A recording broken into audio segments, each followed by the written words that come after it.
Hello everyone, welcome to Joyful Learning 365 YouTube channel. Today we are going to discuss about Microsoft certification exams. So in this video, we'll discuss exam duration of the Microsoft certification exams and which types of questions Microsoft certification asking. So apart from that, we'll discuss some of the crucial points like how we can crack and learn. One of the key aspects of any certification journey is understanding the exam structure.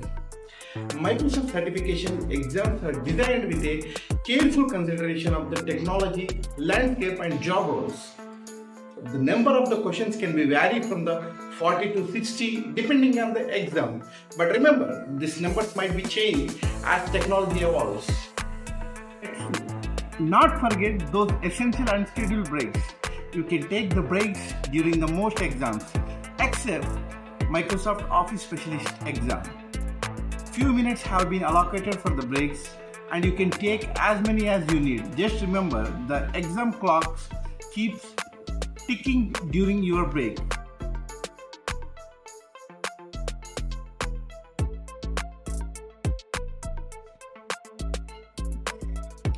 Let's explore a few examples of the types and questions you might come across during the Microsoft certification exam.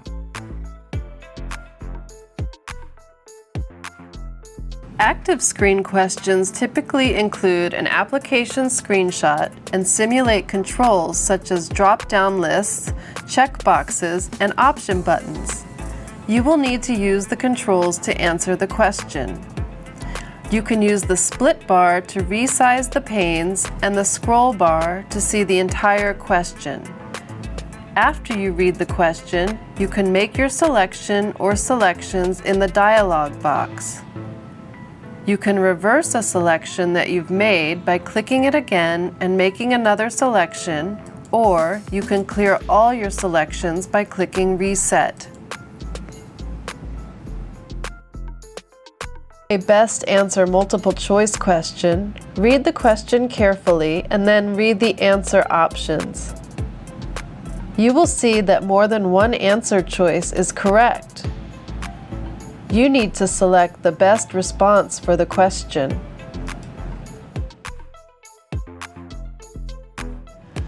To answer a build list question, you will need to select and drag items from the source area on the left of the screen to the answer area on the right of the screen and put your selections in the correct order. You can drag the objects, or you can use the arrow keys to move objects. If you want to remove a selection from the answer area, use the back arrow key or drag the selection back into the list. To reorder an answer, select the up and down arrows or drag your selection to the desired location in the list.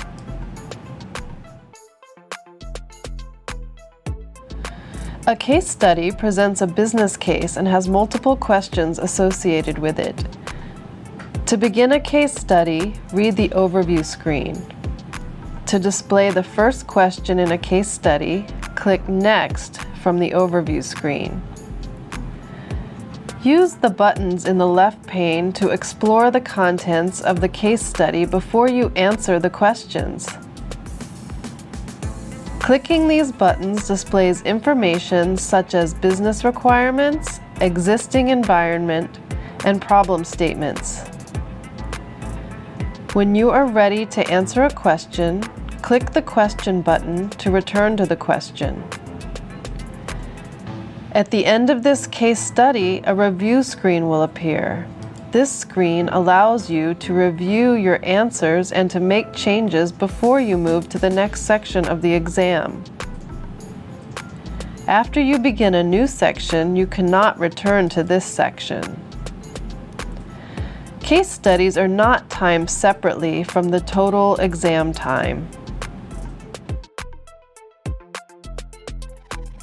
To answer a drag and drop question, you will need to select and drag answer options from the source area on the left of the screen to the correct targets in the answer area on the right of the screen. You can use the split bar to resize the panes. You can reverse your selection by moving them again. Some answer options may be used more than once. You can clear all your selections by clicking Reset.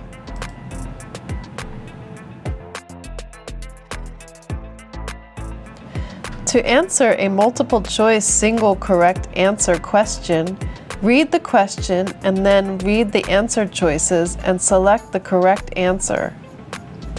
You can change your selection by clicking another choice. To answer a multiple choice with multiple correct answers question, read the question.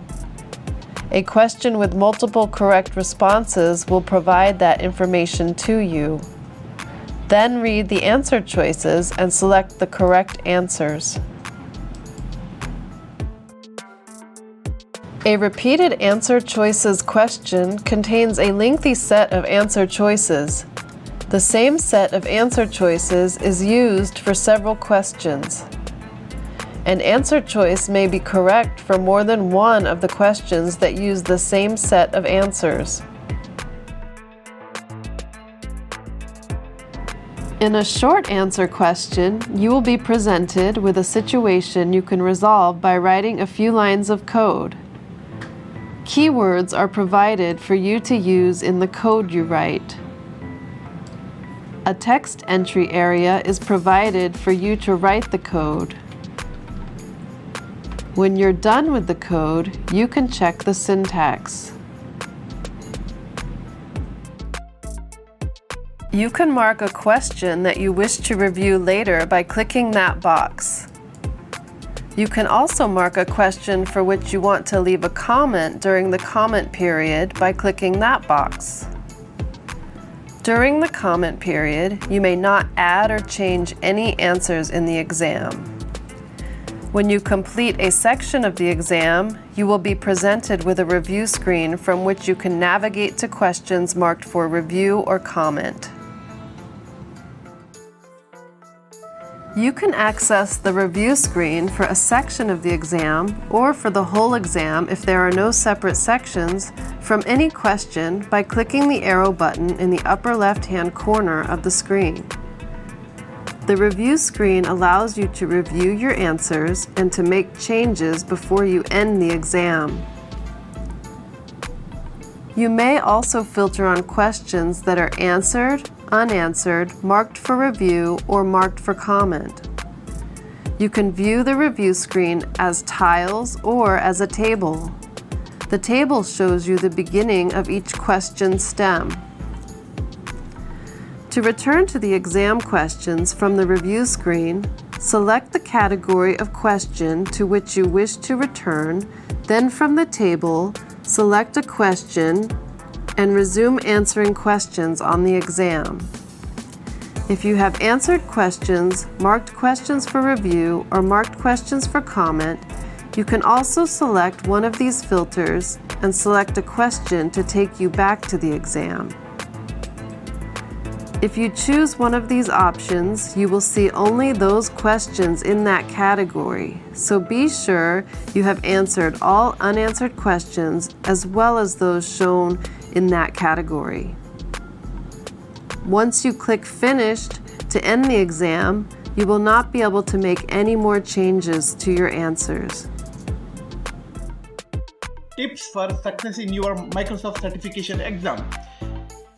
First thing, start by answering the questions you know well to avoid wasting time during the exam. Now, the second thing, study smart. Concentrate on the exam objectives and study materials provided by the Microsoft. For example, if you are preparing for A100 or A102, PL900 or PL600, 400, so try to get the material of those certifications and prepare yourself. Study smartly. Now, let's see third point. Practice regularly. Utilize the practice assessment and the exam sandbox for the consistent practice. We have very in market we have so many free resources to practice the Microsoft certification exams. So you can go there and you can check and practice regularly.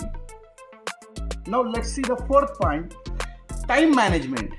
Use breaks effectively, but keep in mind the clock is always ticking. Now let's see final one. Stay calm, maintain a positive mindset, and don't let stress take over.